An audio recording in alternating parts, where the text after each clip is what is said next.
This is part two of nutrition and what qualifies me to talk about it.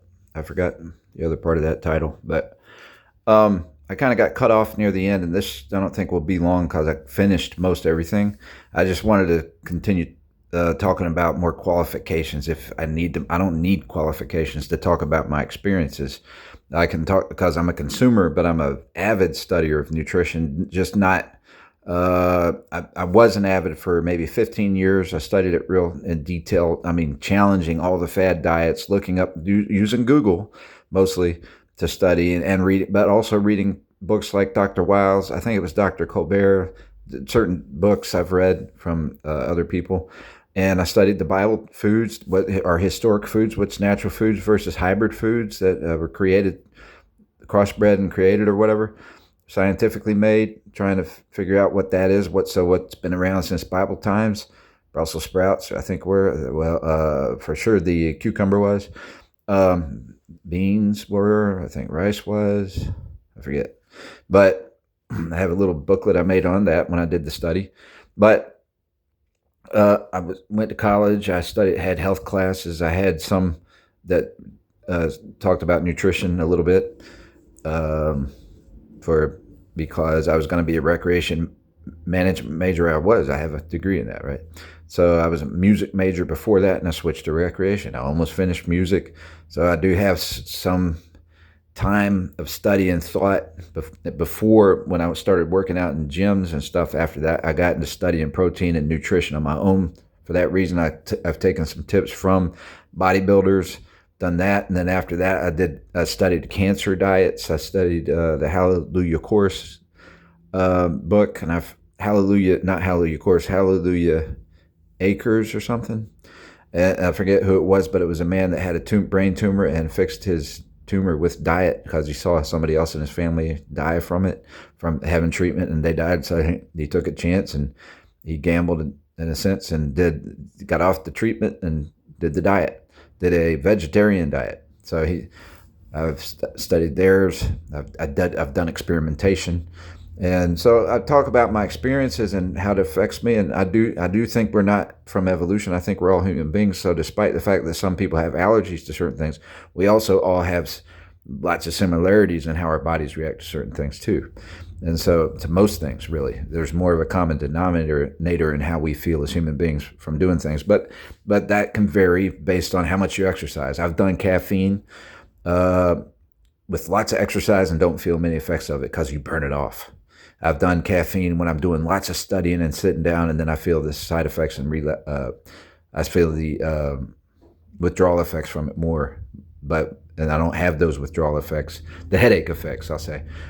I don't have those headache effects if I've walked it off, not as much, right? So it varies different times in my life. If I've gotten used to caffeine when I've lost a lot of sleep, I don't have as many side effects because I got used to it, or they wear off quicker once I quit. But I do keep trying to quit, and I try to do some and limit how much I do. I've battled that. I've stuck with that battle, and there's been periods of life where I don't do much, and I've never even done caffeine products, not knowingly.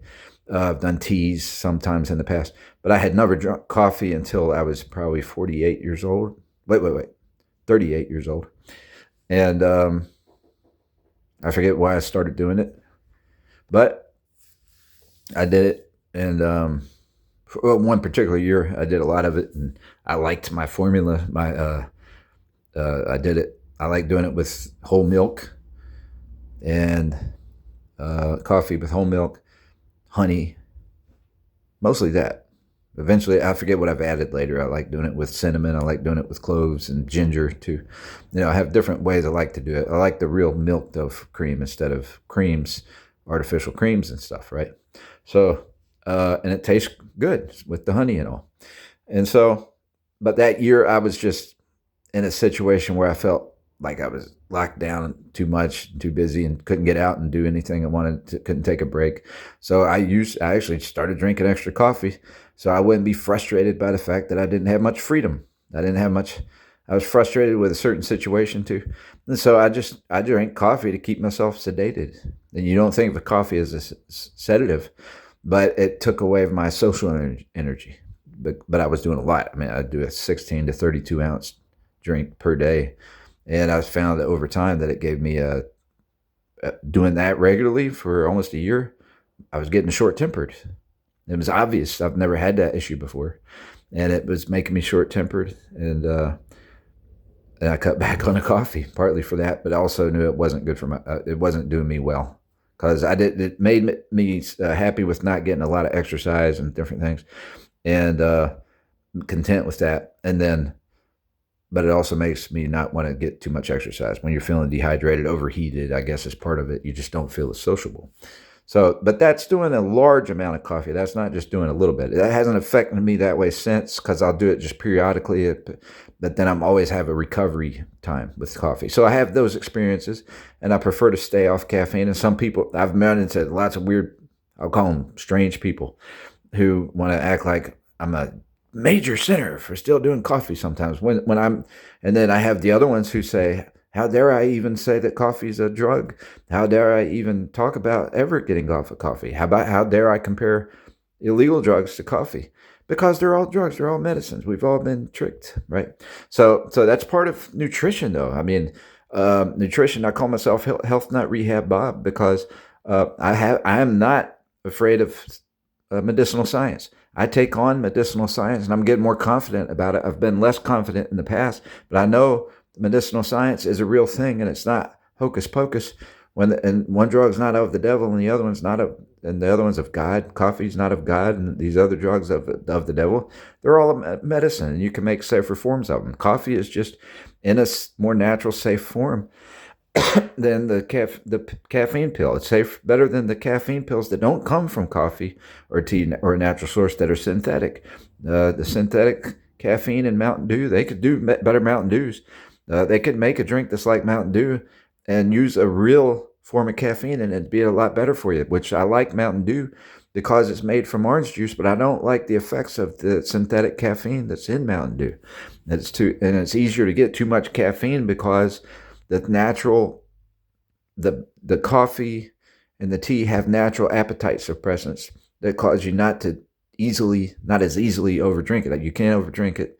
And I have a blockage or something in my left leg. I've never had checked, but then when I do too much caffeine, it haunts me, and I have to put something on my leg to calf. What do you call those?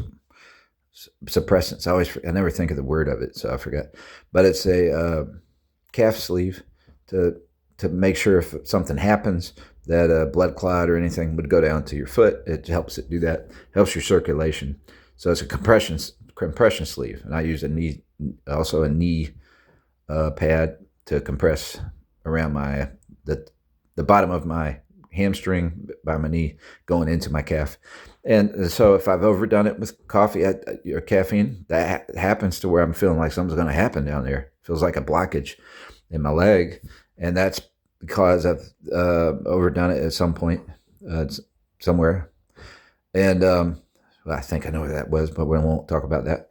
But then ever since then, when I've done too much caffeine, it shows up in my leg. So I know it's more dangerous. So with Mountain Dew, but there's natural appetite suppressants in a natural leaf. So like if they legalize the coca leaf, for instance, for example, they legalize the coca leaf, it'd be similar to a green tea or something, I would think, because you only have 2 leaves in the tea. You drink it. And so people want to demonize that and say, who are you going to experiment that on with? Well, experiment on it with the people who are doing crack. I think it's a much safer venue than crack, isn't it? It's much safer than coca leaf powder, just like coffee, and coffee is much safer than doing the caffeine pill. All right. But if you're going to do a caffeine pill, try to get it from a natural source and don't have it much pills. But the pills are not as safe. There's a reason to do the pills, caffeine pills, and especially a natural pill and a lower dose caffeine, because you don't have the dehydration as much that you do from the diuretic. There's a diuretic in teas and coffees, natural plants, and a laxative. So they dehydrate you, and there's certain effects that come from that I don't like the side effects of, and so I've taken the caffeine pills, the natural herb pills that are made from green tea, and I've gotten those from certain places where it used to be only 32 milligrams. Now they've changed it to 81 milligrams. So I'll cut it in half sometimes. But 81 milligrams caffeine is equivalent to what you get in caffeine in a cup of regular coffee. So they've moved it up to that, maybe to get more people to buy it because it really wakes them up more because it's more caffeine. But it's still not going to have the same side effects as drinking the drink when it comes to dehydration. And you don't want that dehydration, that laxative effect, because people, people have strokes all the time. A lot. I mean, I would just say, and they'll say we don't know what caused it, and it could be caused from coffee, could be caused from too much aspirin, could be caused from too much ibuprofen, particularly, or something. It could be caused from. I guarantee you, a lot of the strokes are caused by caffeine products, and so, but they don't want to say that, and I don't know if they can trace and figure that out for sure. They'd have to just go by their word of mouth. Okay, when's the last time you drank coffee? They don't want to ask those questions anyway. And a lot of the way coffee people are, people who fight for it or whatever, and will say it's not a drug or whatever. Those types, they wouldn't want to give you an answer because they don't want to admit that coffee would cause something like that. Anyway, it's really kind of weird in a way. But anyway, so that's part of nutrition. And so when I talk about legalizing drugs and all that, I'm not saying to legalize actually the powder forms and the smoke forms readily, but I'm saying start with legalizing the trees, leaves, and teas. And that way it's a safe venue, and then you're not giving power to the cartels, and you're giving people options. And then that's up to them to discipline themselves, to self-manage, and it's up to us to allow people like me to tell you the truth. And to get true education out there. You don't have to be the Mr. Know-it-all as far as degrees go, but you can assess the situation as a consumer and be able to tell your experiences and observe and look at what they've overlooked, and they should be able to be criticized and questioned. And what about this? Well, how does it compare to this? We should be able to question all that about all medicines and stuff and all foods. And why, so I've already in my first video talked about lactose and lactase with the teas. Like if you had raw tea, it's funny that people can't contest. If you think about it, we've been so brainwashed that we haven't contested. Why can't we have some raw milk? So the FDA, Food Administration, I forget what that all stands for, but they're the ones that regulate a lot of the drugs and the food. And so we're not allowed to question if we can have raw milk. There should be milk venues where you have raw milk, because that would fix a lot of people who are lactose intolerant could drink the raw milk. And so the issue is not that it's raw that has ever caused tuberculosis 100 years ago when they made it illegal to have raw milk, I think they had raw milk still since then, but they've gotten even stricter on that. But what's the reason that tuberculosis comes is from poop or stuff. It's not, then it's from unsanitary processing and conditions. It doesn't come from not pasteurizing. So for the higher population, the larger production of things, I think it's good to pasteurize, just so you can produce a lot more, because there's a lot of people to feed, right? So through the markets and all. So I believe in having pasteurization, but we think we should also have some venues where you can have raw milk if you want it. And then that would allow a person who's lactose intolerant to probably be able to drink milk, because there's no lactose in it. There's lactase, the enzyme. It helps you digest. All right. So that's so they have a lot of power, and they've demonized certain things. And I'm just giving you an example that they demonize raw milk, right? To where we don't even question them. So that's too much power. We should be able to question it, talk about it. Oh, you're not qualified. Do you have a license? Are you a doctor? Don't need one. You don't need a license. The Democrats love to act like this person's not qualified. They're not. Do you have obvious sense? Do you tell the truth? And the science community is not telling the truth. All right. So they're qualified, but they're not telling the truth. And they're probably not allowed to in order to keep their license. Because we're letting the evolutionists run all the medicinal science and all that, and not allowing Christian scientists to do anything. We're not allowing real scientists to do anything. Evolution is actually a religion. A lot of people agree it's a religion, not a real science. It's a belief. It's a belief, but they don't know. They don't have any proof, real proof. They'll say tens of millions of years ago. Well, we only have evidence that life existed at Adam and Eve, which is only 10,000 years ago. So I forget the exact years, but I'm going to say 10 to 12,000 years ago, maybe. And maybe I'm off, but it's not much different from that. It's definitely not a million years ago, So they're off. You talk about me being off 1,000 years. Oh, you got it wrong by 1,000 years. Well, they're off by a million years. All right. So anyhow, but they get to call all the shots here. We're not allowed to talk and question and be a philosopher. So you could call me a philosopher. I'm a philosopher studying this stuff. I don't have a great memory for all the details, but I have for all the common denominators that affect me in my life and people's life and helps your quality of life. I'm real good at remembering that stuff because that's what matters. That's what feeds my stomach. All right. So anyhow, so it's helped me heal up a lot from various things in life, right? I have an extensive history of injuries and things. So I could do a video on that if I can even remember all my injuries. I don't have, when I get caught up on all these kind of videos, I've gotten behind on them.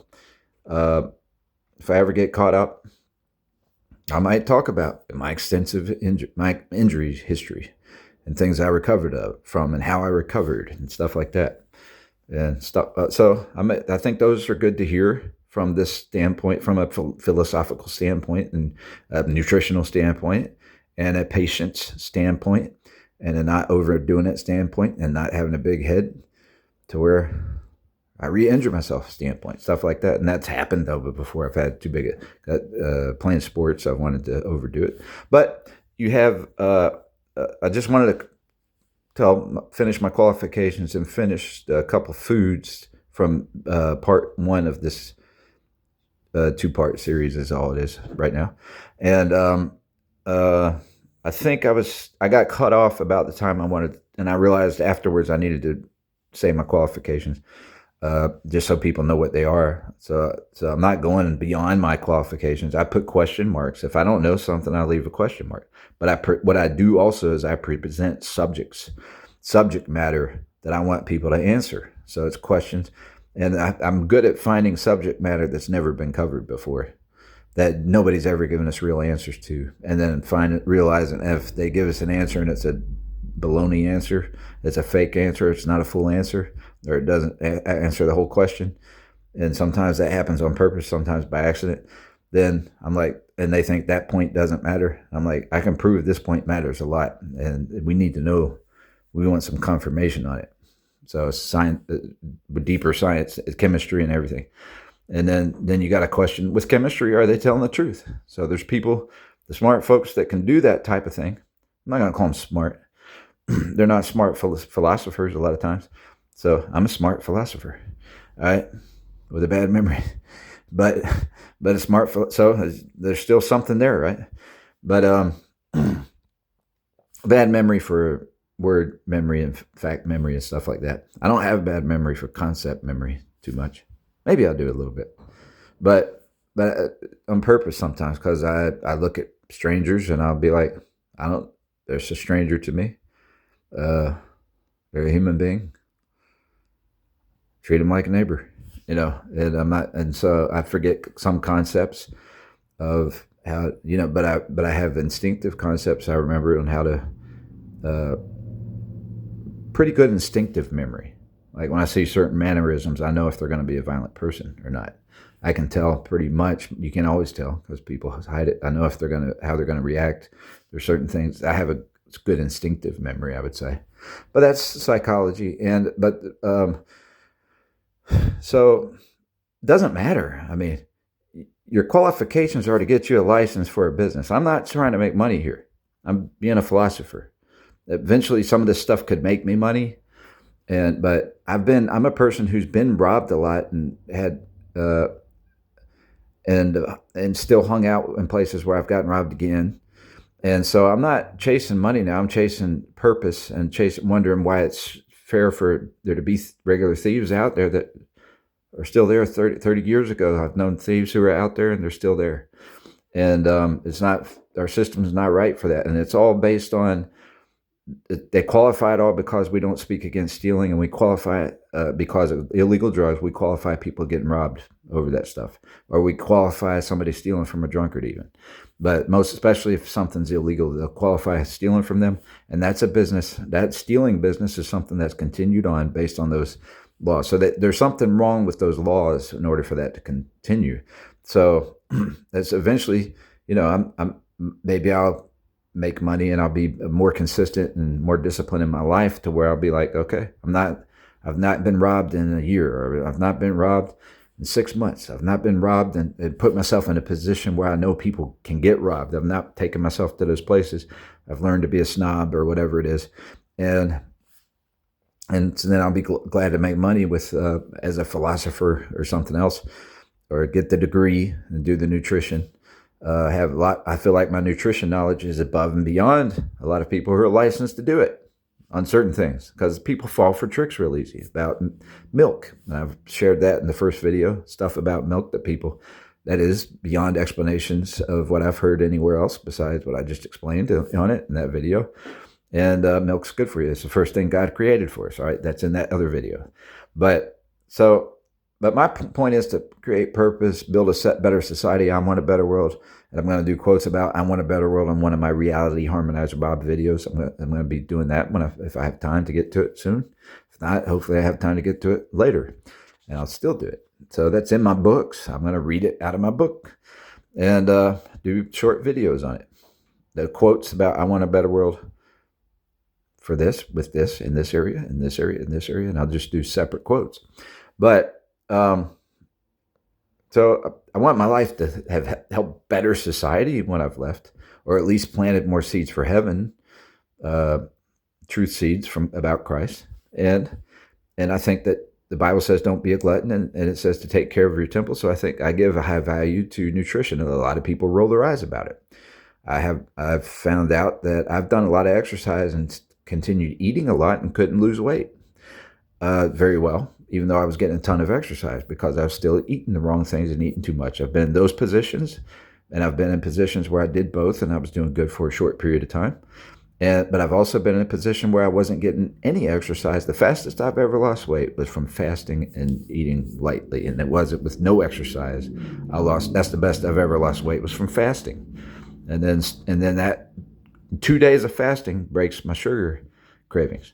Not 1 day, but 2 days of fasting breaks my sugar habit. In the past, it's done it more than once, I'll say. And then so that happens. That's a good thing. Then you can, once you've broken that, and you for a little while, you got a good appetite, and you're not prone to cheat too much and eat too much as much for a while. And then eventually you get, over time, you get a little bit, develop some more bad habits again, and then it's good to fast again, and break that habit for a while again, and break that cycle. And so some people will say, well, you're a sinner. That's terrible. If you can't control yourself. It's so weird that I've run into so many people like that in certain cities, that you'll admit that you've had trouble controlling your diet, and they act like you should be put to death or something. Literally, I've met people that extreme, and that's in inner cities and when I've gone through shelter systems. I've met people that judgmental out there amongst those people. And so it's, when I say those people, sorry, but amongst that crowd, and it's not all of them, but, well, a lot of them are that way. It's strange.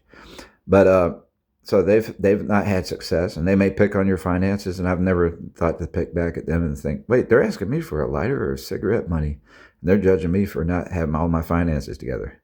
But they're the ones always asking me for something. I guess I've done a little better than them, come to find out, But so they're playing hypocrite or whatever. I don't know, hustler, hypocrite, trying to break people down. That's a predator kind of thing. That's a bully kind of thing. Just trying to keep oppressor. It's an oppressor. Keep people down in the pit with themselves, hoping they can discourage somebody, and it works. A lot of times it does work. Trust me. It works. If somebody has an addiction, it helps them. They get tired of hearing all the negativity, and that blocks out. Medicine blocks that out some. But there's better, safe ways to do that. Better ways to do it, and it's best not to if you can help it. So anyway, but that's nutrition. That's part of nutrition. Medicine is part of your appetite. Like deciding what medicines to use, what herbs to use. If you use tea, coffee, and all that. If you can do without tea, coffee, any herbs like that, you're best off, right? Anything that dehydrates you.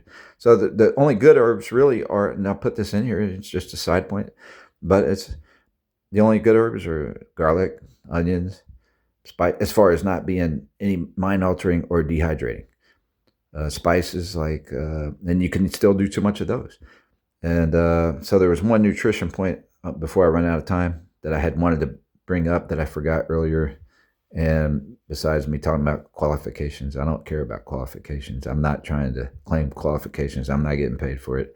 Not doing a license. I'm putting questions out there. I'm putting truth out there, experiences, and they can test me on something if I'm right or wrong. And if they don't know the answer, then it doesn't mean I'm wrong. It means I'm probably right, and they haven't even explored that yet. But usually, if you test me on something, it's going to be correct. Same thing that nutritionists would say, but not a doctor. A doctor might not say it because they study medicine, not nutrition. But a nutritionist, a licensed nutritionist, will agree with most of the stuff I say.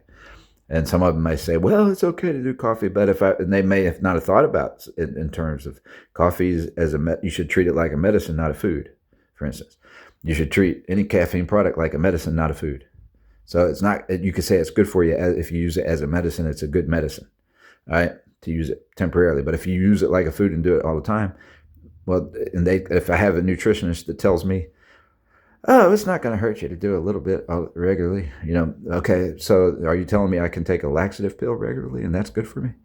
Well, no, you can't do that. But, well, then that's what coffee is. It's like taking a laxative pill regularly. So how is that good for me?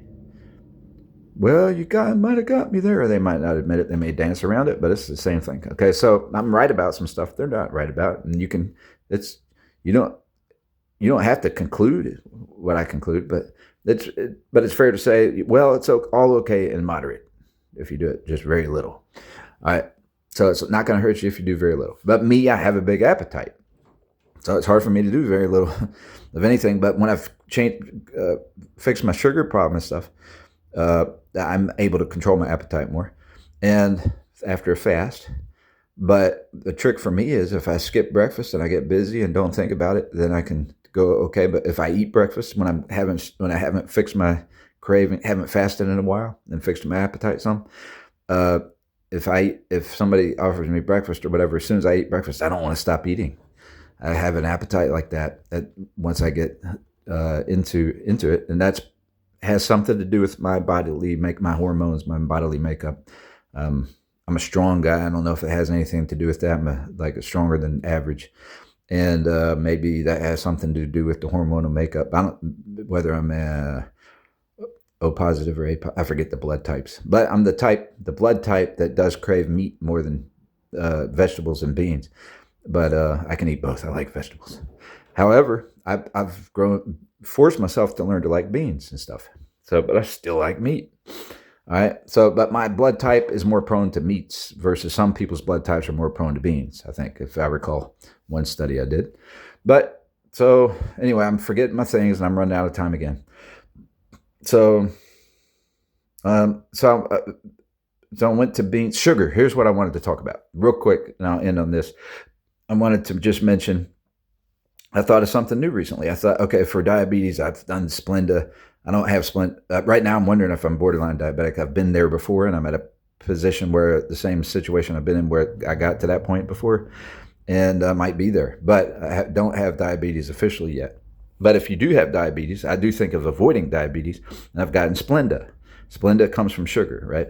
It comes from natural sugar. It's an extract, but it doesn't affect your blood as much. So I do stevia extract. I still do honey. I like honey for health reasons, right? For other healthy things. But so I thought about it the other day, and I thought, wait a minute, I do this Splenda, which is not going to hurt my insulin levels, but it could still feed if you get a cyst, a growing cyst on you, or something that's cancerous, it can feed the cancer. So stevia might be safer in that sense. I can't say for sure. I just said it. If I can't say for sure, I can't say for sure. I'm allowed to say that. But stevia is more of an herb. I guess you could call sugarcane an herb, but when you take Splenda out and you use it like a sugar feeds cancer. All right. So Splenda could still possibly, I would question and consider that Splenda might feed cancer, and I hadn't thought about that. I'm thinking, hey, I'm helping myself not catch diabetes, and I can do all the sugar I want, the tasty stuff I want with Splenda, but it may feed a cancer still. Okay, so it might not affect your insulin, but it may still feed a cancer. Whereas stevia extract might not. And I'll just leave off on that, all right, because I wanted to mention it. So that's it.